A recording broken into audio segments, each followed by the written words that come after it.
Do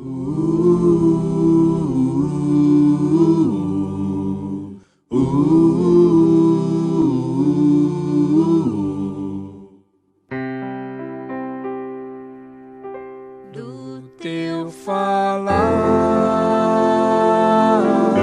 ó Salvador, jamais vou duvidar, é encorajador.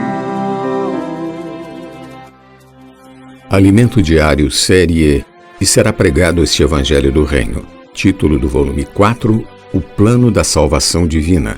Autor, Pedro Dong.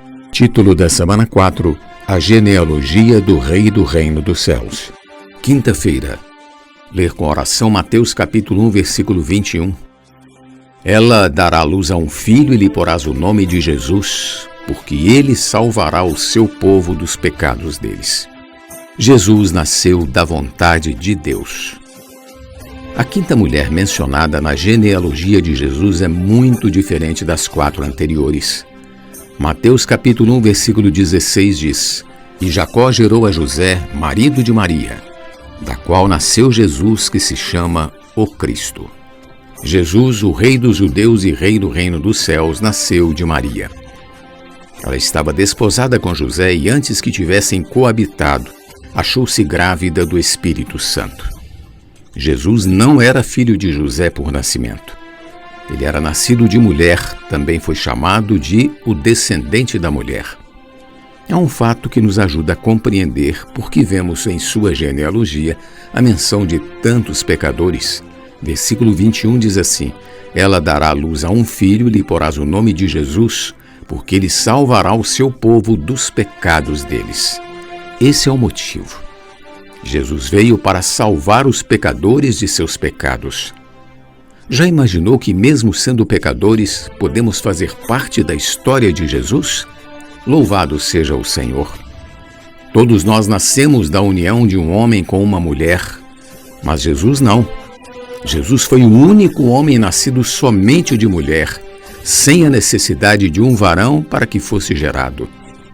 Todo aquele que é nascido de Adão já nasce pecador, como disse Davi, nos Salmos 51:5. Eu nasci na iniquidade e em pecado me concebeu minha mãe. Essa é a situação de todos os homens.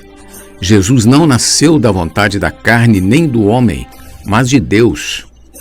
Assim que o anjo Gabriel anunciou a Maria que ela conceberia um filho que se chamaria Filho do Altíssimo, ela perguntou: Como será isto? Pois não tenho relação com homem algum. Lucas capítulo 1, versículo 34. Respondeu-lhe o anjo: Descerá sobre ti o Espírito Santo, e o poder do Altíssimo te envolverá com a sua sombra. Por isso também o ente santo que há de nascer será chamado Filho de Deus. Versículo 35. Que maravilha! Essas palavras provam que Jesus é o único homem gerado do Espírito Santo. Ele é o descendente da mulher prometido por Deus no capítulo 3 de Gênesis, aquele que pisará a cabeça da serpente. Jesus precisou passar pela experiência de ser concebido no ventre de uma mulher, pois ele teria uma grande missão pela frente: salvar os homens do domínio do pecado como homem. Nem mesmo a lei dada por Deus a seu povo no Antigo Testamento foi capaz de controlar a natureza pecaminosa do homem.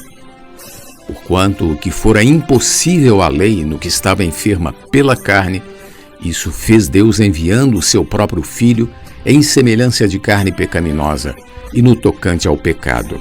E com efeito condenou Deus na carne o pecado. Romanos 8:3.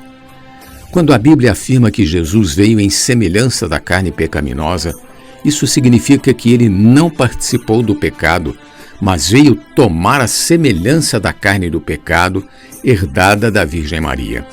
E quando diz que no tocante ao pecado, e com efeito condenou Deus na carne o pecado, isso significa que Jesus tomou a semelhança da carne do pecado para crucificar nossa carne pecaminosa e triunfar sobre o poder do pecado na cruz. Isso é libertador. Não conseguiremos vencer o pecado simplesmente por seguir algumas regras de bons comportamentos. Devemos crer que Jesus veio em semelhança de nossa carne do pecado, a qual herdou de Maria, e que na cruz ele destruiu a carne do pecado, isto é, o pecado em si que escravizava os homens. Somente conseguimos compreender plenamente o versículo 3 de Romanos 8 com a revelação sobre o nascimento de Jesus no primeiro capítulo de Mateus. Creia, o pecado não pode mais ter domínio sobre sua vida. Jesus já o destruiu na cruz. Aleluia! Pergunta de hoje: o que significa dizer que Jesus veio em semelhança da carne do pecado? Jesus é o Senhor. Do teu falar, ó Salvador, jamais vou duvidar, é encorajador, fiel me faz andar, faz tua glória ver, o mal vem derrotar. Fiel me faz andar, faz tua glória ver, o mal vem derrotar.